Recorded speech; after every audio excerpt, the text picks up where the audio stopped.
Você é muito bem-vindo ao programa Bíblia Fácil, esse programa que a cada semana procura estudar um pouquinho mais da Palavra de Deus.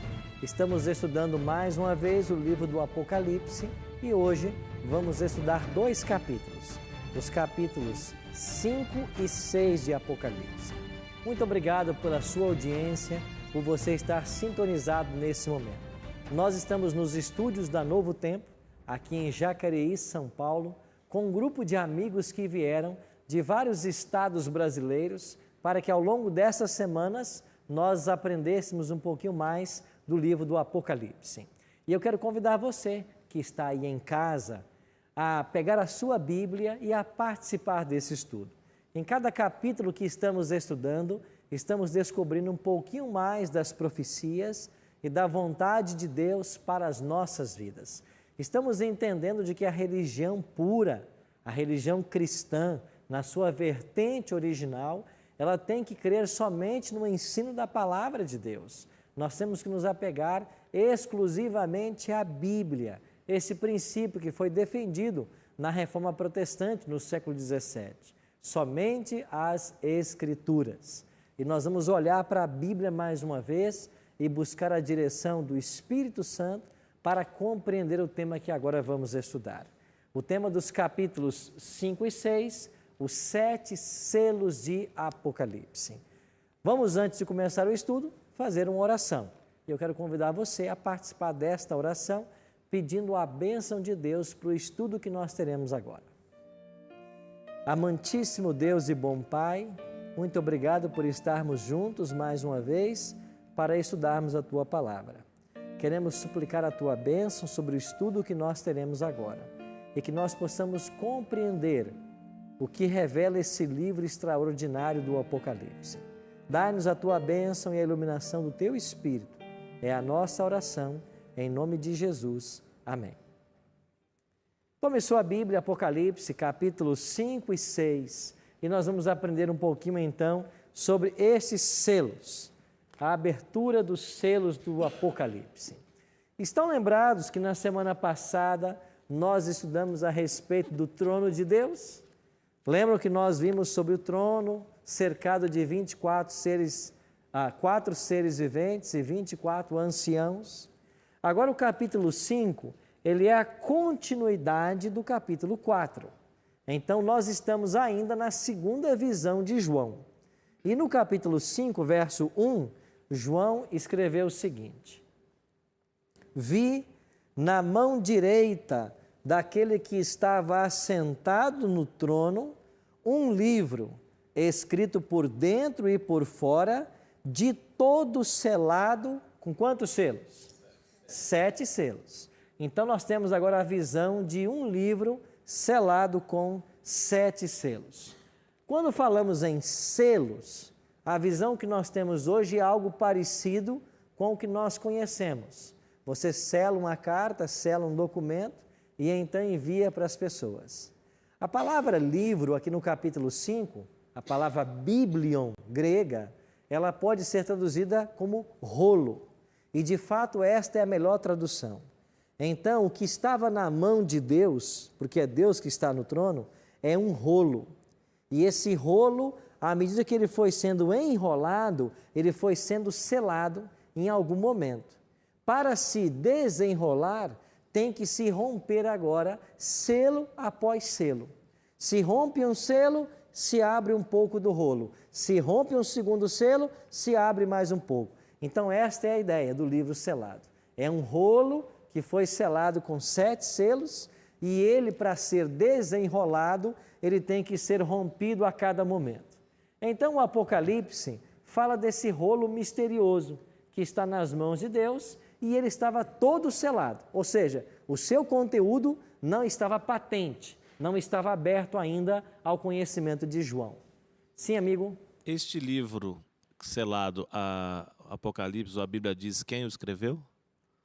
Não menciona quem escreveu. Nós entendemos de que por estar na mão de Deus, ele contém um conteúdo que o próprio Deus tenha, quem sabe, escrito. Então, ninguém escreveu, está nas mãos de Deus. Então, o conteúdo dele se origina no próprio Deus. O Elbert, é isso? Amigos, um outro detalhe, verso 2. Vi também na mão, ou um anjo forte que proclamava em grande voz, quem é digno de abrir o livro, ou rolo, e de lhe desatar os selos? Quem é digno? Quem pode tomar a mão, ou tomar da mão de Deus esse rolo e desenrolá-lo? Versículo 3 e 4. Ora, nem no céu, nem sobre a terra, nem debaixo da terra, ninguém podia abrir o livro, nem mesmo olhar para ele. E eu chorava muito, porque ninguém foi achado digno de abrir o livro, nem mesmo de olhar para ele. João estava chorando, por quê? Porque ninguém pode abrir esse rolo, mas ele precisa ser aberto, porque ele contém um conhecimento que nos é necessário, que é imprescindível. Só que João começou a chorar, porque ninguém podia abri-lo. Continua o texto. Todavia, lembra dos 24 anciãos? Um desses 24 anciãos disse para João assim: não chores, eis que o leão da tribo de Judá, a raiz de Davi, venceu para abrir o livro e os seus 7 selos. Então um dos anciãos se aproxima de João e diz assim: João, não chore, porque o leão da tribo de Judá, ele venceu para abrir o rolo selado. Quem é o leão da tribo de Judá? É uma alusão a Cristo, é uma referência a Cristo. E olha que interessante agora, verso 5 ou verso 7 a 9. Veio, pois, tomou o livro da mão direita daquele que estava assentado no trono. Quem fez isso? O leão da tribo de Judá, que é Cristo. E quando tomou o livro, os 4 seres viventes e os 24 anciãos prostraram-se diante do Cordeiro. E aqui aparece a expressão no Apocalipse, Cordeiro. Quem é o Cordeiro na Bíblia? É Cristo. Lembra lá de João 1:29? João Batista diz assim, apontando para Jesus: eis o Cordeiro de Deus que tira o pecado do mundo. Então o Cordeiro no Apocalipse é Cristo. Aí diz assim, eles se prostraram diante do Cordeiro, tendo cada um deles uma harpa e taças cheias de incenso, que são as orações dos santos, e entoavam um novo cântico, dizendo: digno és de tomar o livro e de abrir-lhe os selos, porque foste morto, e com o teu sangue compraste para Deus os que procedem de toda tribo, língua, povo e nação. Você percebe que o Cordeiro aqui, ele foi morto, por isso ele venceu, por isso ele pode abrir o livro selado. Vamos aqui, Natália. Referente a este livro selado, eu aprendi na minha igreja que seria a documentação de posse da terra. Isso confere, tem alguma base bíblica? Isso tem uma lógica, sim. Sim. No passado, você tinha algum tipo de documento para se dizer proprietário da terra. Em tempos mais recentes, porque em tempos mais remotos, você tinha um tipo de ídolos. Você se lembra da experiência de Jacó e da sua esposa, quando ela escondeu os ídolos do lar dentro de sua barraca? Esses ídolos eram pequenos objetos, e que esses objetos, naquela cultura, eram como uma escritura. Então, quem tinha aquele ídolo, tinha a posse da terra. O que ela escondeu ali, aquelas pequenas estatuetas, era como a escritura que nós temos hoje de um terreno. Aí, passando um pouco mais de tempo, se lavrava um documento, quando veio então a forma de pergaminho, papiros. Então, se tinha um tipo de documento que era da posse da terra. E esse documento só podia ser aberto diante lá do juiz. Era um documento de pertencimento da terra. Então, o pano de fundo, de fato, do capítulo 5 e 6, é que Cristo, ele paga o preço como resgatador. E ele vem agora exigir a devolução do planeta para ele. E como que ele pagou o preço?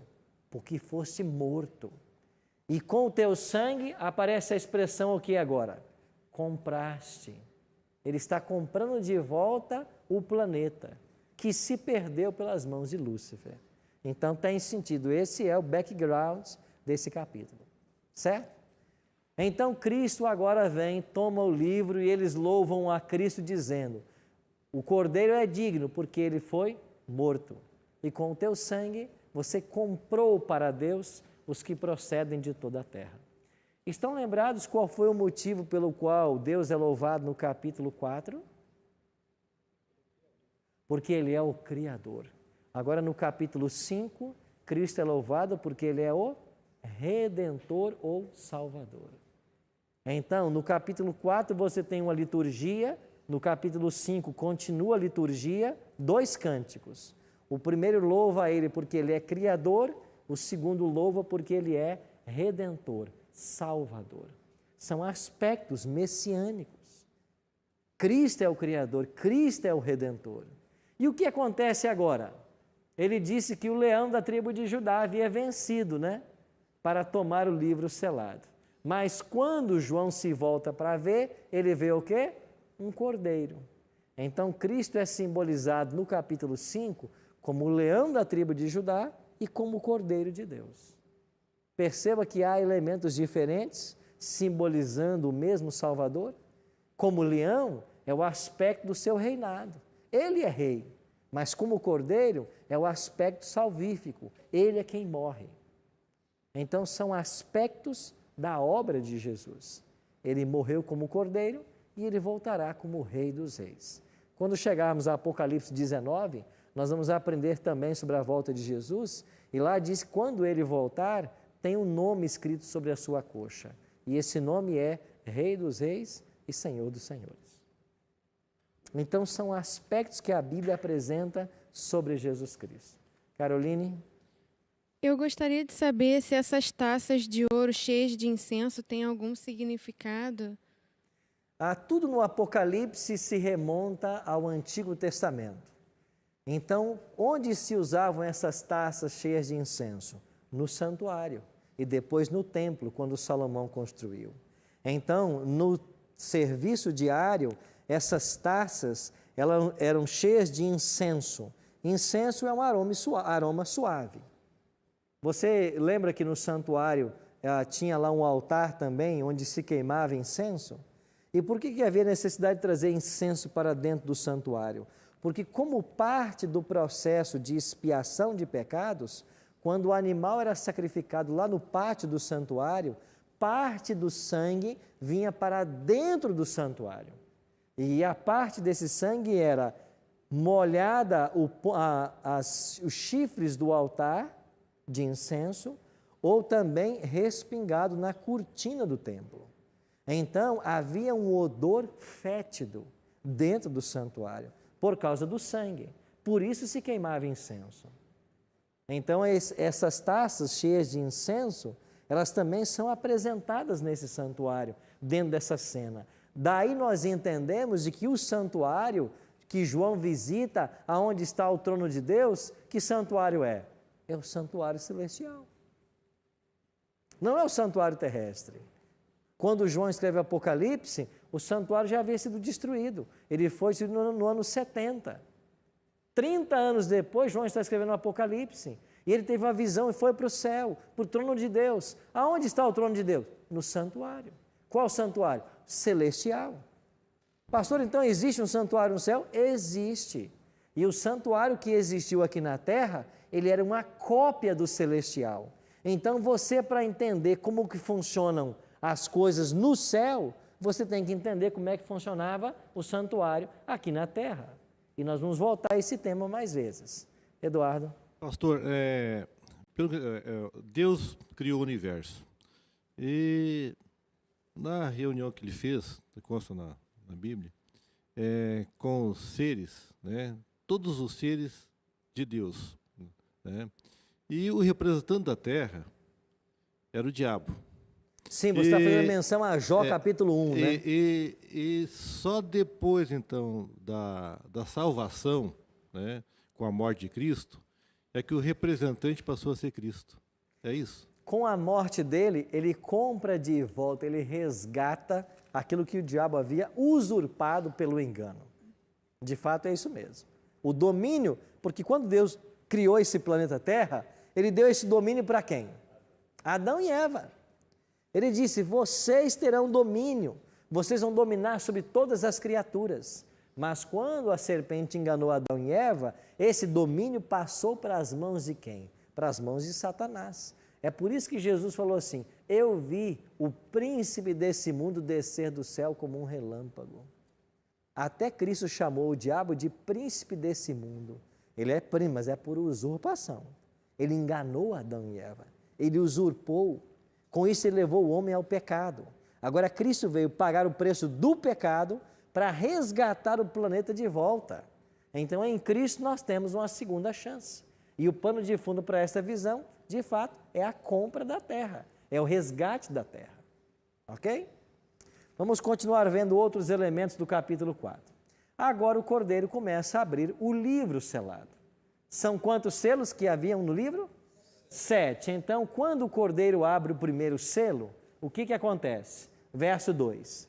Vi então e eis um cavalo branco, e o seu cavaleiro com um arco, e lhe foi dado uma coroa, e ele saiu vencendo e para vencer. Estão lembrados desses cavaleiros aqui? Que nós temos no nosso guia de estudo da nossa revista? Esses 4 cavaleiros são os 4 cavaleiros do Apocalipse que aparecem aí no capítulo 6. E quando João, ou quando o cordeiro, melhor, abre o primeiro selo, aparece um cavalo branco. O que simboliza o branco na Bíblia? O que você acha que simboliza o branco? Pureza. Lembra da promessa? Ainda que os vossos pecados sejam vermelhos como a escarlata, eles se tornarão brancos como o carmesim. É isso? Como a neve. Brancos como a neve. Ou seja, branco é símbolo de pureza. Esse cavalo representa a igreja cristã no primeiro século. Estão lembrados que essa igreja foi uma igreja vitoriosa, que batizou num dia 3.000, foi para 5.000 e tomou conta de todo o império? Então, este primeiro selo, nós podemos equipará-lo à igreja de Éfeso. O mesmo período, do ano 31 da morte de Cristo até o ano 100. A igreja era uma igreja vitoriosa. Só no primeiro século, a igreja cristã chegou a ter 6 milhões de membros, espalhados pelo vasto Império Romano. O povo era fiel à palavra de Deus. Os membros da igreja eram os apóstolos, os diáconos da igreja primitiva, as diaconisas. Então, eram pessoas que viveram com Jesus, que haviam ouvido o evangelho do próprio Cristo. Então, por isso um cavalo branco, um cavalo vitorioso. Esta é a igreja do primeiro século. Então, quando se abre o primeiro selo, nós entendemos de que esse primeiro selo seja uma referência às vitórias da igreja cristã no primeiro século. Por isso, um cavalo branco com um arco, e ele saiu vencendo e para vencer. Natália? Pastor, como eu já havia comentado, eu venho de uma linha de pentecostais, e para mim está sendo um pouquinho confuso. Porque eu aprendi que os cavaleiros seria, como se fala, o juízo de Deus sobre o pecado. E que o cavalo branco representaria o anticristo. E agora eu estou vendo algo totalmente diferente. Aí, se o senhor pudesse me esclarecer um pouquinho melhor. Se esse cavaleiro do cavalo branco representa o anticristo, como é que ele saiu vencendo e para vencer? Como é que ele é vitorioso? Outra coisa, se nós estamos tratando dos 7 selos e nós estudamos já sobre as 7 igrejas e elas têm um cumprimento na história, nós entendemos que os 7 selos caminham juntamente com as 7 igrejas. Elas vão se estendendo através da era cristã até a igreja de Laodiceia. Então, quando você olha para a Bíblia, em que momento você tem uma igreja vitoriosa? É a igreja do primeiro século, é a igreja de Atos 2. Uma igreja que estava unida, o amor dominava, as pessoas vendiam tudo que tinham para que ninguém tivesse falta de nada. Então, esse é um quadro dessa pureza. E você vai perceber que, ao estudarmos os outros selos, eles têm um cumprimento histórico. Por isso que eles não podem se aplicar a um momento específico do futuro. Ok? Vamos caminhando juntos e entender melhor. Cristo abre o segundo selo. E o que aparece? Verso 4. E saiu outro cavalo. Que cor agora? Vermelho. E o seu cavaleiro foi-lhe dado tirar a paz da terra, para que os homens se matassem uns aos outros, também lhe foi dada uma grande espada. Se o cavalo branco sai de cena, ou quando ele sai de cena, aparece um vermelho. Vermelho na Bíblia simboliza o que para você? Sangue, certo? Significa também mortandade. E a espada na mão desse cavaleiro fala de um período de guerras, de tribulações. Vocês estão lembrados quando nós saímos da igreja de Éfeso? Qual foi a segunda igreja que nós estudamos? Esmirna. E estão lembrados que lá em Apocalipse 2:10 diz que Esmirna teria 10 anos de provação? 10 anos de perseguição? É a chegada desse cavaleiro. É a chegada dessa espada. E agora você começa um período de perseguições. Os Césares começaram a perseguir os cristãos. Muito sangue foi derramado. Discórdia, discussão, controvérsia marcou esse período. E nós entendemos que esse segundo selo, ele se equipara à segunda igreja e também cobre o período do ano 100 até o ano 313. Quando é que as perseguições vão dar uma freada? Quando em 313, o imperador cristão Constantino vai assinar um decreto fazendo parar as perseguições, devolvendo as propriedades aos cristãos que haviam sido confiscadas e colocar a religião cristã como oficial do império.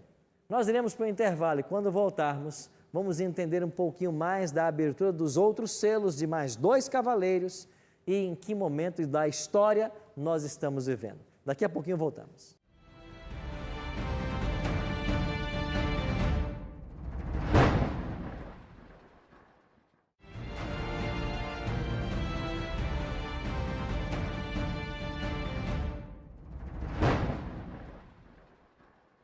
Estamos de volta com Bíblia Fácil e eu quero oferecer para você mais uma vez esse lindo presente, essa revista que nós preparamos com muito carinho para você e sua família. Você pode ligar para nós no telefone 0 operadora 12 21 27 3121, lembrando de ligar sempre em horário comercial. Você também pode mandar uma mensagem de texto para o nosso WhatsApp 129 8100 1615. Dizendo, eu quero a revista do Apocalipse.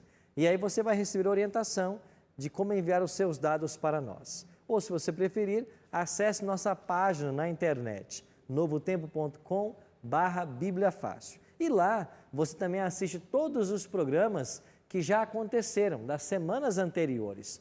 Tudo disponível para você partilhar com os amigos. Por falar em partilhar, não esqueça de curtir nossa página no Facebook. facebook.com/Bíblia Fácil. Nós também temos um canal no YouTube, youtube.com/Bíblia Fácil.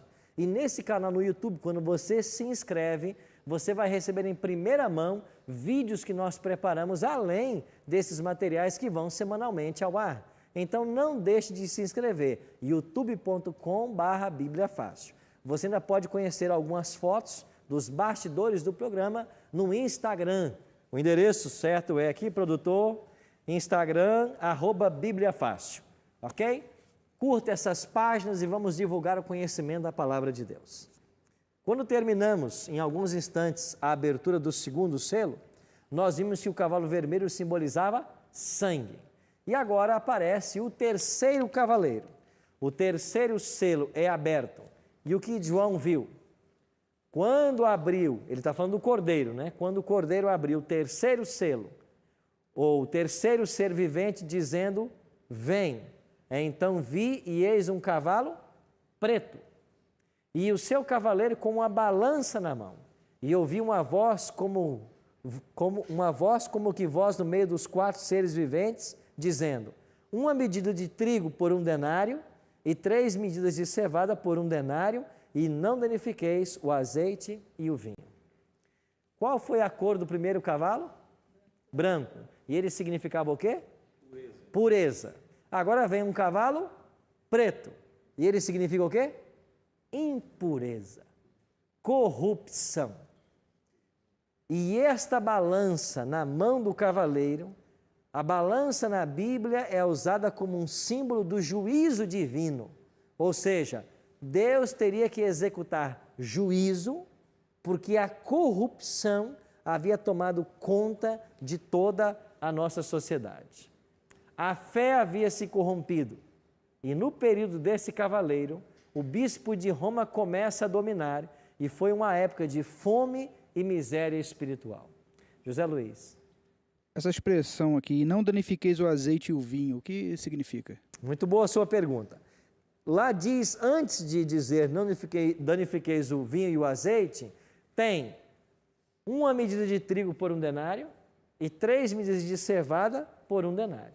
O trigo, na Bíblia, era o alimento dos nobres e a cevada dos pobres, da plebe.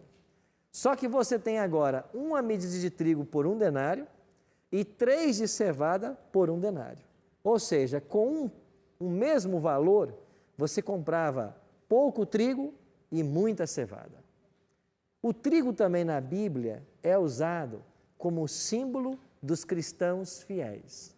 Lembra que Jesus vai ajuntar no celeiro o trigo e vai queimar o joio? Ou seja, a palavra de Deus, a fidelidade a Ele estava escassa. Mas a infidelidade, falsas doutrinas e falsos ensinos, representados pela cevada, eram vendidos barato e tinha-se em abundância. E o azeite na Bíblia é um símbolo também para o Espírito. Não danifiqueis nem o vinho, nem o azeite. Ou seja, não rejeitais o Espírito. Quando Ele vos falar, quando Ele quiser mostrar o caminho, não rejeite o Espírito. E o vinho na Bíblia é usado também para o sangue de Cristo. Não disse ele de que o suco da uva, o vinho, passou a simbolizar o seu sangue? Ou seja, o sacrifício de Cristo não pode ser menosprezado. A ação do Espírito não pode ser rejeitada. Essa é a advertência do terceiro cavaleiro. Ok. Fazendo analogia, né, com as 7 igrejas, e aí, né, falando que se corrompeu, né, estava se misturando, olhando lá nas 7 igrejas do mesmo período, fala que a igreja naquela época estava sustentando a doutrina de Balaão. Você tem a igreja de Pérgamo. Isso. Então, o terceiro selo corresponde com Pérgamo. Exato. E como era a situação da igreja de Pérgamo aí? Fala que tem contra ti algumas coisas que tens aí que sustenta a doutrina de Balaão, o qual ensinava a Balaque as ciladas diante dos filhos de Israel, para comer coisas sacrificadas ao ídolo e a praticar a prostituição. Outros sim, que é o caso da minha pergunta. Também tu tens os que da mesma forma sustentam a doutrina dos nicolaítas. Uhum. O que seria a doutrina dos nicolaítas? Nos primeiros séculos, no tempo de João já, haviam pessoas que não acreditavam na divindade de Jesus. E Nicolau foi um desses hereges. Então, esses nicolaítas, seguidores de Nicolau, duvidam de que Cristo de fato seja Deus. Duvidam do seu nascimento virginal, da sua vida sem pecado, de ser Ele o Salvador. Então, a característica espiritual da igreja de Sardes, ela está em paralelo com o terceiro cavaleiro, um período de trevas espirituais. Cacai? Quando tu colocou ali a questão do que simboliza o cavalo preto, terceiro cavalo, vem de a questão da corrupção, aquilo que a gente já havia falado em outros programas em semanas anteriores, no sentido de, infelizmente, eu vejo assim, ó, a verdadeira missão das igrejas, né, que era para estar sendo cumprida conforme realmente manda a lei de Deus, né, ela, infelizmente, ela não está acontecendo. Né? A maioria não... Essa é uma triste realidade. Infelizmente, não se pratica. Né? Tanto é que se vê no próprio cristianismo perseguições de fiéis de uma e mesma igreja sendo perseguido pela própria igreja. Ok. Né? Aí entrou a questão da corrupção, não só a nível de Estado, mas também da igreja. Né? A igreja, quando ela não cumpre com a sua missão do ide e evangelizai por toda a terra, que é o que eu procuro fazer todos os sábados, das 7 às 9, no Mais Feliz que Jesus, e lá eu cumpro com a minha missão. Eu estou lá a serviço de Deus. Eu estou lá porque entendi, interpretei que era uma missão para me cumprir e que eu serei apenas um instrumento. Ou seja, e eu faço isso, né, é uma doação. Eu me dou, eu dou o meu melhor. E eu trabalho a fé, a importância da fé, né, que é o que cura, que é o que salva. E ali nós não pedimos um centavo, nem para patrocínio do programa. Tá, ok. Mas aí Agora, qual é o ponto? E a pergunta que eu quero fazer é, infelizmente, pastor, até onde, com base nas escrituras, na Bíblia, na história, o que representa todas as simbologias que a gente está estudando aqui, até onde vai isso? Quando vai parar isso? Só vai parar no final da história. Até onde vai, está indo em nossos dias. E você vai perceber que nós vamos continuar com a abertura dos selos, e essa cena ela prossegue. É como se os cavaleiros estivessem cavalgando até os dias atuais. Um exemplo, esse terceiro cavaleiro falou-se da corrupção que começou a haver da fé. Por quê? Porque a igreja, que outrora era perseguida, virou agora a igreja imperial. A igreja agora é a igreja oficial do império. Os elementos do paganismo vieram para dentro do cristianismo. E ao invés do cristianismo evangelizar os pagãos paganizaram o cristianismo. Então a fé se corrompeu. E quando eu falo em corrupção da fé, eu vou dizer para você o que é. 313 você tem o Edito de Tolerância de Milão. Constantino diz, a religião agora é permitida, ela é oficial. O que vem após isso? 321, um decreto para se adorar no domingo. No dia 7 de março de 321, Constantino promulgou o primeiro decreto dominical da história, dizendo para os crentes, adorem no domingo agora. Mas espera aí, a Bíblia não tem nenhum texto sobre isso. Mas Constantino disse, agora o dia a ser observado é o venerável dia do sol, o Sunday. Aí a igreja fez o quê? Abandonou o sábado, que por 4 séculos desde Cristo já guardava, e em todo o Antigo Testamento, e começou agora a cultuar no domingo. Corrupção da fé. O que mais aconteceu? Divisão, né? Também Começou da fé. no ano 370 a se cultuar aos santos. Até essa data, santo era aquele que obedecia a palavra de Deus, aquele que morreu por amor a Cristo. Mas eles estavam mortos e sepultados, esperando Jesus voltar. Agora, eles assumem um papel intercessório. Nós vamos cultuar a esses santos. E no Brasil, você tem um santo para cada dia. Eles têm poder de intercessão. O que aconteceu? Começaram a inventar oração pelos mortos. Eu orar por quem já morreu. Mas como que a minha oração pode afetar alguém que está morto? Impossível. Porque quem morre tem o seu caso decidido, ou para salvação, ou para perdição. Em 530, inventaram o dogma do purgatório. Há um purgatório onde as pessoas têm que expurgar pecados. Aonde está isso na Bíblia? Então você percebe que esta é a corrupção da fé, esse é o cavalo preto que começou a cavalgar, e então a verdade de Deus foi abandonada. E então, quando chegamos ao 4º selo, e o cordeiro abre o 4º selo, qual é a cor do cavalo que aparece? A minha versão diz amarelo. Essa palavra grega, que foi traduzida na Almeida Revista Atualizada por amarelo, é a palavra chloros. Ela significa pálido. Ou seja, a igreja se afastou tanto da Bíblia que ela perdeu a cor, ela perdeu sua essência. Olha o que começou a acontecer. Em 998 se instituiu o Dia dos Mortos, celebrado aqui no Brasil, todo dia 2 de novembro. Em 1184 foi instituída a Santa Inquisição. E esse tribunal do Santo Ofício declarava qualquer pessoa que eles queriam como herege. e matavam essas pessoas. Isso aconteceu em vários países da Europa, no Peru. Então, em 1190 começaram a venda de indulgências, ou seja, você pode pagar com dinheiro para ser perdoado.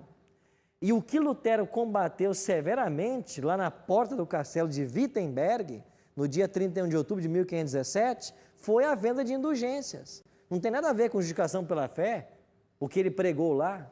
O que Lutero estava condenando é você poder pagar pelo perdão. Isso não é bíblico. Em 1229 foi proibida a leitura da Bíblia e em 1563, no Concílio de Trento, a tradição foi colocada acima da palavra de Deus. Ou seja, se a Bíblia diz que é uma coisa e a tradição diz que é outra, ficamos com a tradição, porque a tradição tem mais valor do que a Bíblia. Você entende a cor desse cavalo pálido agora? A religião se afastou da Bíblia e a religião cristã ficou desfigurada. Simone. Pastor, quando nós falamos aqui do quarto selo, no versículo 8º, ele fala assim: e foi-lhes, está no plural, dada autoridade sobre a quarta parte da terra para matar a espada pela fome, com a mortandade e por meio das feras da terra. Foi-lhes. Me chamou a atenção porque está no plural, né? A esses poderes representados por esse cavaleiro foi dada autoridade para a quarta parte da terra. A terça parte? Quarta parte. A quarta parte da terra. Ou seja, não seria na sua totalidade. Alguém permaneceria fiel ainda à palavra. Nem todos se corromperiam, mas a esta grande maioria seriam perseguidos e mortos, inclusive usando-se as feras da terra. E de fato não foi isso que aconteceu na Idade Média? Você sabe que eu visitei algum tempo atrás a França, o sul da França, o norte da Itália, onde viveram os valdenses, os albigenses, os huguenotes. Sabe quem era esse povo? Povo pacífico, que amava a Bíblia, que praticava o que Jesus ensinava. E sabe o que a igreja instituída fazia? Ia lá e os perseguia e os matava. Por quê? Porque eles não queriam se submeter à autoridade papal. E veja, quando falamos aqui sobre o domínio dos papas, a autoridade papal, nada tem isso a ver com o católico moderno. Nós estamos falando de história. Essa história da Igreja Católica da Idade Média, que fez milhares de mortes. Ah, pastor, isso não é verdade. Se não fosse verdade, o Papa João Paulo II não teria pedido perdão. Se não fosse verdade, o próprio Papa Francisco não teria pedido perdão. E se você está acompanhando as notícias, você vai se lembrar que em setembro do ano passado, o Papa Francisco entrou dentro de uma igreja valdense lá em Turim, na Itália, e pediu perdão aos valdenses pelo que a igreja fez com eles na Idade Média. Agora, o católico moderno, nada a ver tem com isso. A Igreja Católica está repleta de pessoas sinceras, que amam e temem a Deus, estão procurando viver o Evangelho. Mas a história na Idade Média tem que ser contada para servir de exemplo e para mostrar como que a profecia se cumpriu, Simone, ao longo desses séculos. Eu me lembro que existe um filme, não sei se você já assistiu, que se chama Em Nome da Rosa. Inclusive, nesse filme, os monges eram proibidos de ler a Bíblia. E quando algum monge conseguia encontrar a Bíblia e lia, e era descoberto, que era em segredo, eles eram mortos através de um veneno letal. Não sei se alguém já assistiu esse filme, mas eu assisti. Sim, essa é a história. Então, o que acontece? Quem procurava seguir a Bíblia era perseguido e morto. E o que acontece em seguida? Quando se abre o quinto selo, olha o que diz o versículo 9. Quando o cordeiro abriu o quinto selo, vi debaixo do altar as almas daqueles que tinham sido mortos por causa da palavra de Deus e por causa do testemunho de Jesus. Veja, não pense que almas na Bíblia é alma no conceito moderno. Hoje, alguns pensam que alma é algo que sai do corpo na morte da pessoa. Isso não existe. Gênesis 2,7 contraria essa ideia. Gênesis 2,7 diz que Deus formou o homem do pó da terra lhe soprou nas narinas o fôlego de vida e ele passou a ser alma vivente. O que é uma alma? É uma pessoa. Então eu sou uma alma, você é uma alma, nós não temos uma alma, nós somos uma alma. Agora, esses mártires que morreram nesse período, simbolicamente, porque um morto não fala, simbolicamente eles estão clamando. Assim como Deus disse assim para Caim: cadê Abel? Porque o sangue dele está clamando para mim. Abel estava morto, né? Não podia clamar. Mas Deus usou essa figura de linguagem. O sangue dele está clamando para mim. Então, esses mártires que foram mortos estão clamando a Deus. Aonde? Debaixo do altar. Porque era debaixo do altar que o sangue da vítima, do animal, era derramada. Então, ali o sangue era derramado. Ali eles estão clamando e dizem assim: até quando o Senhor não julgas e vingas o nosso sangue dos que habitam sobre a terra? Nós morremos por tua causa. Até quando a justiça não vai ser feita? Aí Deus responde assim para eles: a cada um foi dada uma vestidura branca e lhe disseram: repousem por pouco tempo, até que se complete o número dos seus conservos e seus irmãos que iam ser mortos, como igualmente eles foram. Foi dado a certeza a eles: vocês descansem, na hora certa a justiça será feita. Eu preciso terminar com mais 2 selos ainda, e eu queria então agora me avançar para o 6º selo e ler com vocês o que está nos versículos 12 e 13. Vi quando o Cordeiro abriu o 6º selo. O que aconteceu? Sobreveio grande terremoto. O sol se tornou negro como saco de crina e a lua toda como sangue. E as estrelas do céu caíram pela terra, como a figueira quando abalada por forte vento deixa cair os seus figos. E aqui eu volto na sua pergunta, Vanessa. Natália, aqui eu volto na sua pergunta. Se isso está no futuro, então esses acontecimentos não poderiam ter acontecido. Mas quando eu olho para a história, o que é que eu descubro? Que eles já aconteceram. Olha o que Jesus falou em Mateus 24, 29. Logo em seguida a tribulação daqueles dias. Que tribulação? A perseguição que aconteceu na Idade Média. O cavaleiro vermelho, o cavaleiro pálido. Logo em seguida, o sol escurecerá, a lua não dará sua claridade, as estrelas cairão do firmamento e os poderes do céu serão abalados. Se você for lá no Mateus 24, verso 7, fala dos terremotos. Então, os mesmos 4 sinais que assinalam a abertura do 6º selo foram preditos pelo próprio Jesus Cristo. E quando você vai para a história, você entende de que esses eventos já estão no passado. Eu não tenho a data aqui, mas você tem o sol escuro e a lua vermelha como sangue, 19 de maio de 1780. Você tem o grande terremoto de Lisboa em 1755. Você tem a chuva de estrelas em 1833. Isso é enciclopédia, isso é história. Ou seja, os 4 sinais que marcam a abertura do 6º selo já estão no passado. 6 selos já se abriram. Falta apenas um selo. Agora, o que acontece quando é aberto o 7º selo? Apocalipse capítulo 8, verso 1. Mudamos do capítulo 6 para o capítulo 8. Por quê? Porque o capítulo 7 vamos estudar amanhã e entender por que o capítulo 7 está aí, nessa posição. A gente saltou do 6º selo para o 7º, no capítulo 8. Pulamos um capítulo que trata dos 144 mil. E por que eles estão nesse capítulo? Amanhã, semana que vem, nós entenderemos. Apocalipse 8:1. Quando o Cordeiro abriu o 7º selo, houve silêncio no céu por quanto tempo? Meia hora. Lembra que eu falei para vocês que um dia em profecia significava um ano? Então vamos fazer agora uma continha. Se 24 horas representam 12 meses, 12 horas representam 6 meses, 6 horas representam 3 meses, 2 horas, 1 mês, 1 hora, 2 semanas e 30 minutos, cerca de 1 semana. Quando o Cordeiro abriu o 7º selo, nós temos um silêncio no céu de cerca de meia hora. Cerca de 1 semana. Por que 1 semana? Porque o céu vai estar em silêncio. porque todos os anjos virão com Jesus quando ele voltar.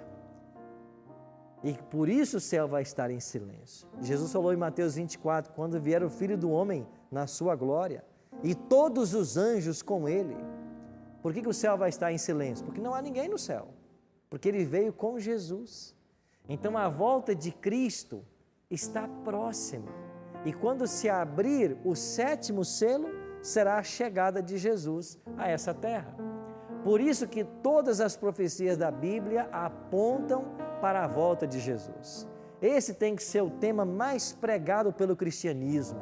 E eu encontro apenas no Novo Testamento 300 textos sobre a volta de Jesus. E tem gente que não sabe que ele vai voltar. Tem gente que não prega que ele vai voltar. Agora você prega um monte de coisas que tem um verso e não quer pregar uma doutrina que tem 300 textos? Então nós vamos voltar a essa doutrina, mas ela é a doutrina que é a espinha dorsal da Bíblia. E quando se abrir o último selo, será a própria volta de Jesus. Eu queria que você pensasse nisso. Ele volta em glória e majestade, e todos nós precisamos estar prontos para recebê-lo. Que preparo estamos nós fazendo para recebê-lo? Se ele viesse hoje, nós estaremos prontos para recebê-lo? O que falta para nós? Pense nisso. E você que está nos assistindo em casa, se Jesus viesse hoje, você estaria pronto para recebê-lo? Se o selo fosse aberto, você estaria pronto? Pense nisso enquanto ouviremos essa música.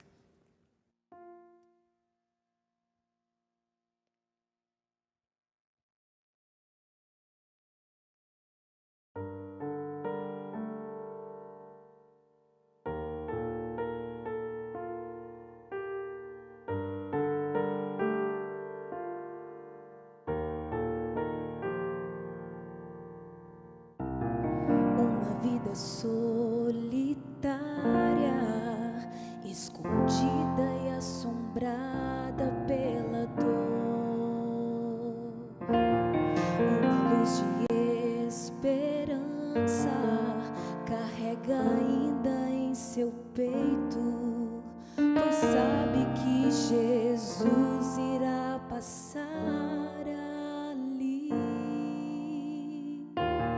Ele tem poder para restaurar e curar qualquer ferida.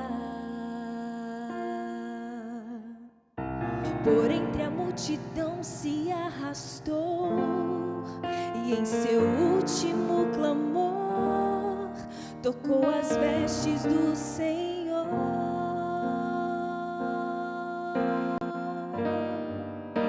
Um toque de fé é tudo que eu preciso. Dar o primeiro passo, alimentar a multidão, correr ao seu encontro, na certeza que um milagre Ele fará. Se eu me ajoelhar e acreditar, se eu tocar suas vestes com fé, curado vou estar.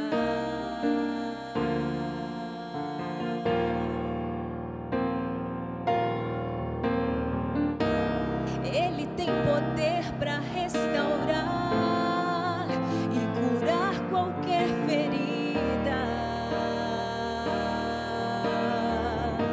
Por entre a multidão se arrastou e em seu último clamor tocou as vestes do Senhor.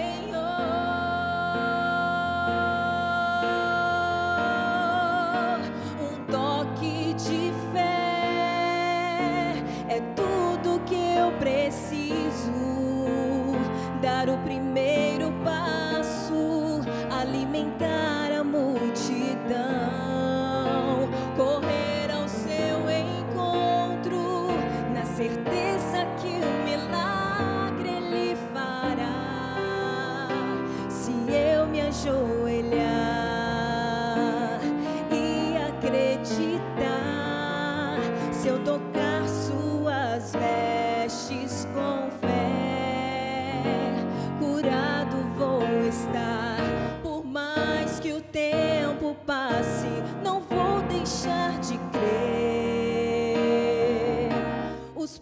de meu Deus jamais se frustram. Ele é fiel, eu sei.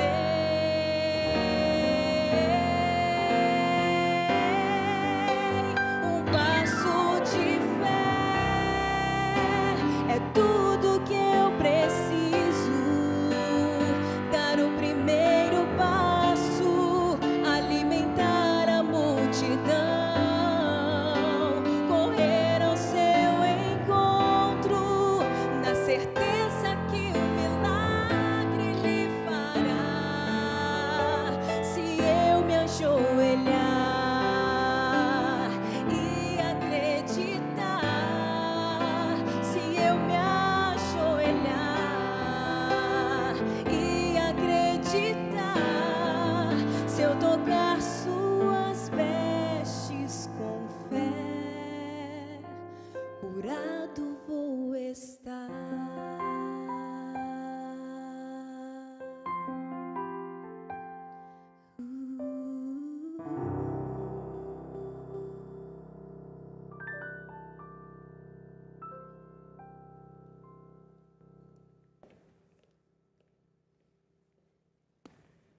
Talvez o que precisamos para estar pronto para a volta de Jesus seja um verdadeiro milagre. Como aquela mulher que tocou nas vestes esperando a cura. Talvez precisamos de uma cura espiritual. Talvez precisamos de uma mudança completa na vida. E esse milagre só pode acontecer pela intervenção divina, quando nós abrimos o coração e permitimos que Ele faça toda a obra. Cristo está voltando, Ele deseja que todos nós estejamos prontos para recebê-lo. A palavra de Deus diz claramente que Deus não deseja que ninguém se perca, senão que todos cheguem ao arrependimento. O desejo do Senhor é salvar a todos, mas Ele respeita o livre-arbítrio. E nem todos querem ser salvos. Ele respeita isso. Ele respeita aqueles que dizem não para Ele. Mas eu aconselho você a nesta hora abrir o seu coração e entregar sua vida a Cristo, a conhecer mais desse livro e se preparar para o dia em que Ele vai aparecer nos céus. Porque quer você queira ou não, Ele vai voltar. E quando isso acontecer, como nós estaremos? Estamos nós fazendo o devido preparo para recebê-lo? Estou eu conhecendo esse livro para pautar a minha vida de acordo com as suas diretrizes, com as suas orientações? Jesus disse que o conhecimento desse livro nos traria libertação, liberdade.